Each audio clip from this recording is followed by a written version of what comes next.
To start off everything, I'm a widow and have 3 children, but in this post I'll be focused on my 2 youngest daughters, Leah, F14, and Maya, F18. Fake names of course. For little background, Leah was raped by 4 men back in December. How this incident accrued was Maya threw a party while I was working the night shift, and 4 of the boys that were attendants at this party assaulted Leah. It's been devastating to say the least. Leah has lost all of her spark and quit cheer.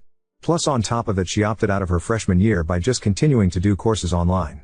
She doesn't sleep in her room anymore but with me and just wears my late husband's hoodies all day, and I feel so helpless as a mother because I don't know how I can help her. Throughout the investigation a lot of things came out regarding Maya's part in this. She did not set up her little sister, however I feel like she severely neglected her, and all of this could have been avoided if she just followed my rules. I never approved a party. I left in her charge of watching Leah, and before you guys say well you're her mother, it's not her job to watch your kid, but the thing is, it was her job. I pay her really well to look after her sister while I work nights. It's been an agreement we had for years. Leah is not special needs in any way. The only thing I asked of Maya is that she makes sure her sister does her homework and gets to bed at a reasonable time. The men that assaulted Leah, Maya invited herself. She knew them personally and knew they had affiliates to gangs and did not care.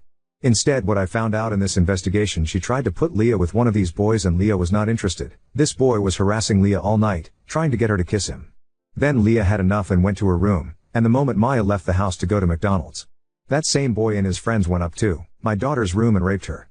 The worst part about this to me is that people that were at the party heard her yelling and did not do anything but just assumed a couple was arguing upstairs. We didn't know what happened until the next morning when the party was over. Having her do a rape kit was traumatizing for her and probably the worst moment as a parent for me. Then couple weeks later she tested positive for a curable STD. My baby has been so broken ever since, even though they did get those boys and all 4 pleaded guilty because they had evidence on their phone. But it's still so extremely hard for Leah right now. Maya on the other hand has been remorseful, and Leah has no animosity towards her and doesn't blame her, still loves her sister. But I don't know why for me I'm so angry at Maya, and I've been really trying to forgive her but I can't as of now. I can't even look at her without not wanting to lash out. Her prom is next weekend and I honestly couldn't care less. She tries to have conversations with me, but it's hard for me to show any interest in them. I don't hate my daughter, I still love her. But I just have strong dislike for her right now. I've been reading self-help books trying to learn how to address this properly. I feel like I can't open up to anyone about this in life. I guess this may be cry for help as a mother. Edit. Thank you for all the feedback. The most repetitive question I'm seeing is if Maya still watches Leah? The answer is hell no. I don't trust her anymore and it might take years to get it back. I'm on a leave of absence currently. Also, Leah is not therapy as of right now. She expressed to me she's not ready for that. I think after the sentencing she might be open to it. Maya is also in therapy but skips a lot of appointments, and I'm in therapy too, and it's been helping me remain calm throughout this situation and not want to lash out at Maya. But the number one advice that I'm seeing in here that I'm strongly considering is sending Maya to my parents' house for a while and get some space from her. Sorry, quick second edit. For the ones asking if Maya is in a gang, to my knowledge she isn't. The most I have ever caught her doing was smoking some pot and vaping. I also don't want to think Maya would ever intentionally set up her sister to be brutally assaulted. So I'm leaning towards Maya genuinely was being plain neglectful that night. Also, I feel like it would have came up in the investigation if she intentionally set up Leah. Also, the boy Maya was trying to set Leah up with was 17 at the time. He's 18 now and the other 3 were grown men. Update 1. A lot has progressed in the past couple of days and it would be only right to update you guys on what happened and get some advice from you guys regarding everything. But to answer multiple questions I received from my last post about why hasn't Maya been further punished. To put it quite simply, Maya was arrested the night of Leah's attack. She was charged with felony child endangerment and 2 misdemeanors. The judge was very nice to her and made her pay a $2,000 fine, 60 hours of community service and 3 years probation. Plus I took her car, but after this update, I maybe should have given her a harsher punishment. But back to the update. TLDR at the bottom. On Thursday afternoon, me and Maya got into a fight. The dispute happened because Leah came to me virtually upset and on the verge of tears. Because 5 people messaged her that day, expressing condolences about her attack. Leah has been very clear she doesn't want anyone that she knows to know that she was the victim of the attack. Upon further investigation it turns out Maya told a group chat of 27 people that Leah was the victim. Leah vocalized to me how humiliated she feels and that she can't ever go back to school next year. I of course then go confront Maya about it. She kept saying I was overacting and that Leah was being dramatic. I tried to reason with her to see how she hurt her sister and she did not see the issue. She stopped me off mid-lecture from me and said, "Jesus Christ Mom, you need to let her deal with this shit instead of always rushing to her defense. Leah is not different from other women in the world that deal with rape, at least they don't make it their entire personality like she does. Also, she's fine." I literally overheard her talk to a boy on the phone last night. It just clicked for me at that moment that she was not actually remorseful at all and that I just witnessed her mask slip. I just responded with pack your shit up and that she will be staying with my parents until I allow her back. That's exactly what she did. But the next morning I got a text from Maya to meet her at her therapist appointment that was later that day. Looking back, I wish I had never gone because her therapist majority of the visit only saw her POV, but at the start of the appointment, it opened up with Maya apologizing and explaining her thought process of why she told her friends, and it was because she was venting. Plus she didn't think of it as a big deal because it's public case that was on the news and Leah seems fine these days. Leah is listed as a Jane Doe and not named nowhere, but I digress. We then get into the nitty-gritty of it all. Maya then tells me in front of the therapist that she feels emotionally neglected by me and that I never seemed to care about her trauma when it came to the situation. Which is for her is having to stay in jail for a weekend and losing one of her friends, which is one of Leah's literal rapist. I wish I can say I'm joking, but I'm dead serious. We were talking about that for the first 30 minutes. Her therapist was guilt-tripping me for not being more emotionally there for Maya and that I should try to see as her mom since their father is no longer with us. But call me an awful parent, but I don't want to be emotionally there for Maya if it involves me having to help her mourn the friendship of the person that ruined her sister's life. The therapist was on one, especially since she kept referring to what happened to Leah as an accident, or that Leah seems happier these days because that's what Maya has been telling her, when Leah is quite literally high off antidepressants and still scores extremely low on the mental health evaluation. But I finally just had an outburst. Feel free to skip over the next paragraph, because there is a massive trigger warning. I get very graphic here. But I'm just reiterating what I said. What I said to both Maya and her therapist was, I think it's kinda disgusting that the two of you are refusing to acknowledge Leah's trauma in this and keep referring to it as an accident. You spent a weekend in jail, while your sister was in the hospital suffering from something your friend did to her. Ironically enough, if you ever listened to Leah, she has said that friend of yours was the most violent towards her during the attack and was the catalyst for the majority of injuries she sustained, including strangling her. So for you guys to sit here and berate me for not caring that you lost your friend because of something terrible your friend did to your sister is absolutely disgusting. My biggest regret right now is helping you obtain a lawyer. I should have let you rot in that cell and let you figure it out yourself. Maya started sobbing in the office at this point and saying it wasn't fair that I blamed her for what happened to Leah. She told me the only thing she was trying to do was have Leah come out of her shell because she kept hovering next to her at the party. The therapist then interjects and asks Maya how did Leah respond to her when she apologized. Maya in such a defensive manner says, apologize for what? I didn't rape her. Even the therapist was shocked when she said that, and at that point, I heard enough and stood up, threw my hands up, and left. I haven't spoken to Maya since then, and this was Friday afternoon. Maya has been texting me and calling me begging to come home so she can apologize to both me and Leah. But I don't know at this point. I never thought I would be that parent that will have to go no contact with my daughter. But I don't know if I can stomach being around her. I can't trust her and she's not remorseful whatsoever about what happened. A part of me wants to try to make it work for the sake of Leah because she asked yesterday if she ruined our family. And that broke my heart. Leah loves and looks up to Maya, and I don't think she can comprehend at this time that Maya also failed her. I'm just stuck, or tell me if I'm wrong for not understanding Maya. I'm sorry for the not so happy update. So I should say what happened that morning. At this point, I come home at 8:30 am from work and my house was trashed and couple of Maya's friends were still there. I of course argued with Maya for a bit about throwing a party, and I go check on Leah and she wasn't in her room but her sheets were bloody, so I thought maybe it was time of the month and that she was showering or sleeping in my bed. But when I checked my room I did not see her. I started calling Leah and her phone did ring and I heard it come from my closet. It's a walk-in, and I see her wrapped in a blanket like a cocoon. I then shake her to wake up and she wasn't waking up, and I then try to unwrap, and that's when I noticed her scalp bleeding and I saw abrasions around her neck. So I started screaming someone call 911, and Leah starts waking up in the ambulance and she starts crying, and the first thing she told me is Maya's friend raped her and that she can't get up because she's in so much pain. When the police and ambulance show up, and I honestly didn't care about Maya in that moment, all I told her was to be honest with the police and she should be fine. I didn't know what I know now at this point. They take her to precinct and the cops interrogated her, and after getting a medical report for what happened to Leah, they decided to charge her with child endangerment. I did not see Maya's reaction to when they told her about what happened to Leah. But when she saw Leah once she got out of jail, she gave her a big hug and I thought it was a sweet moment. The only red flag that stands out to me from that time is, Maya did not cooperate fully about giving out names because she said she forgot. Luckily DNA results from the crime scene and on Leah, which all 4 of Leah's rapists were already in the system for other crimes. One even being on probation, so they were easy to find, and it was dominoes effect after that. So my oldest is my son. He got married a month before everything went down, and I didn't want to drag him in too much about Maya, because I want him to enjoy the newlywed phase with his wife. Him and his wife are very supportive, and his wife takes Leah all the time for sleepovers or just to get her out of the house. Update 2. I know I'm probably not alone with dealing with this, but my daughter, F14, has been so extremely depressed, rightfully so. She went through 2 traumatic events in the span of 4 years at her young age. She was sexually assaulted back in December and she lost her dad 4 years ago. I just remember when I was 14 I felt like the world was against me, and I had both of my parents on my side, and I never been through an assault, so I can't comprehend what she's going through right now. This morning I overheard her crying in the bathroom and I asked her if she was fine and she quickly said she's okay. It just makes me feel so helpless as her mom that I can't help her or take away any of that pain she's feeling. I can't even fully relate to her. Because I haven't been sexually assaulted before and both my parents are still alive. So I feel like I'm a horrible mom because I can't guide her and help her with the situation at hand. I feel like as a mom I should have all the answers and I don't.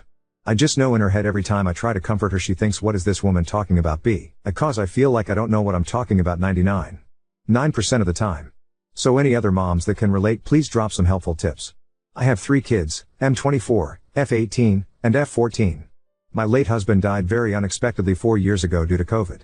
He didn't have a will, but we had a life insurance policy that provided a $360,000 death benefit.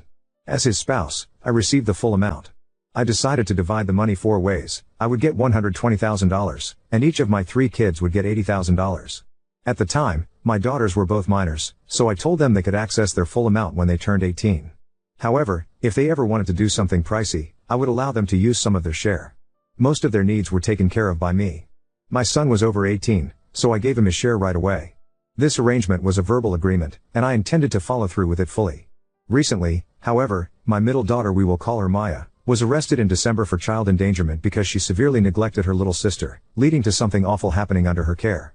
She had to use some of her $80,000 to pay for lawyer and court fees, which left her with about $65,000. Fast forward to today, and my youngest daughter is still struggling significantly. During her checkups, she scores very low on mental health evaluations and is on a high dosage of antidepressants. She often jokes that if she were to tell us or the doctors how she truly feels, she would be put in a psych ward. Maya no longer lives with us as I felt her presence was doing more harm than good to her sister. She's staying with my parents for now but has been begging me to give her the money I promised after she graduated. I've been hesitant to do so. My sister, who is familiar with the situation, believes Maya doesn't deserve the money and that I should use it to stay home longer with my youngest, who will be alone during the day once I return to work soon. With my youngest declining mental health and school being out, I'm very worried about her. Maya is about to go off to college, and I know most of the money would go toward that. However, I'm still very angry with Maya for the pain she caused her sister. I'm having a hard time making this decision. Update 3. My daughter Leah, F14, has been having a tough time with the aftermath of her rape last December. This past week has been particularly the worst for us. It started last Tuesday when a sheriff and another official visited our home. They informed us that one of Leah's rapists, the one who filmed the assault, had shared the video within a group, and now it's circulating on parts of the dark web. The video was filmed in Leah's room. It contained identifiable objects that revealed where she went to school. I was devastated upon hearing this news. Leah's reaction surprised me. She didn't cry or show much emotion. Instead, she simply shrugged and said, "I figured," before just sitting there in silence. The officials reassured us that it's uncommon for perpetrators to surface in such cases, but they felt obligated to inform us for safety reasons. After they left, Leah resumed acting as if nothing had happened, almost overly cheerful. I attempted to discuss it with her several times, but she avoided the topic. This behavior persisted throughout the week until she unexpectedly revealed that she had written a victim impact statement and wanted to read it herself in court, rather than allowing the prosecutor to do so. She felt that since there was no trial, only the charges against the rapist were known, not the details of what she endured. Her statement is a detailed account of that horrific night, but she has yet to read it to me in its entirety because she breaks down in tears every time she tries. That moment was the only time I saw her express emotion all week, until Saturday night. That evening, Leah appeared unusually cheerful again and mentioned going to bed early around 8 p.m. I didn't think much of it until I received a call from one of Leah's closest friends' mother. She was concerned because Leah's last message to her daughter was a note expressing love and asking her to check on her. I rushed to Leah's room and found she had attempted to overdose on ZQuil. As a nurse, I knew she would recover, but seeing her wake up in the hospital was heartbreaking. She screamed, "Why couldn't you just let me die? I want to die, Mom. I'm tired of feeling their hands on me. I want it to stop. Please let me die." They had to sedate her to calm her down. Following this, Leah was placed under a 72-hour psychiatric hold and subsequently transferred to a mental health facility with peers her age. The staff recommended extending her stay beyond the initial hold, but Leah has been struggling, especially with a male staff member, possibly a psychiatrist, who she says is asking invasive questions about her sexuality, causing discomfort. Staff members informed me she isn't participating in group activities and appears standoffish.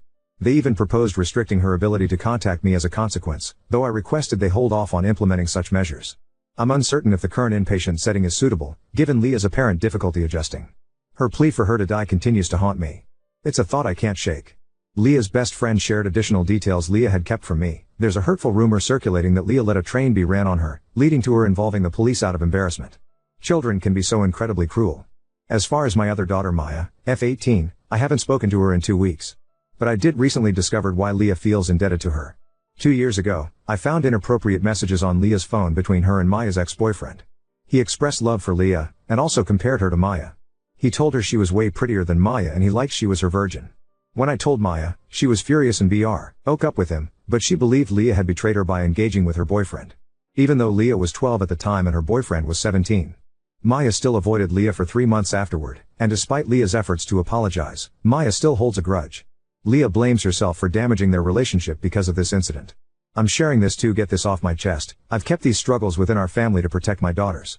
I'm exhausted, constantly dealing with new challenges, and unsure how to mend them. Now, I find myself in the difficult position of deciding whether Leah is mentally prepared to speak at her rapist's sentencing. I fear she'll resent me for this decision, but I question if she's in a stable enough state to handle a potential traumatic event. Because these boys actually have character witnesses. Update 4. So I talked to Leah further about what the psych said to her make her uncomfortable. She told me when I left they made her sit down with him one-on-one. To basically debrief why she was there and what's causing her to have these thoughts, and she opened up to him and told her about the rape. However, he asked her if this was her only sexual experience and she told him yes. But he kept questioning her like he didn't believe it was her only experience and saying to her that he won't tell me if it wasn't, that she can say it, and she kept having tell him no, that was her only experience. Then he asked about her sexuality, if she's still attracted to men, and she just told him that she doesn't think about relationships right now. She just said that she felt weird about him asking a lot of questions about her sex life.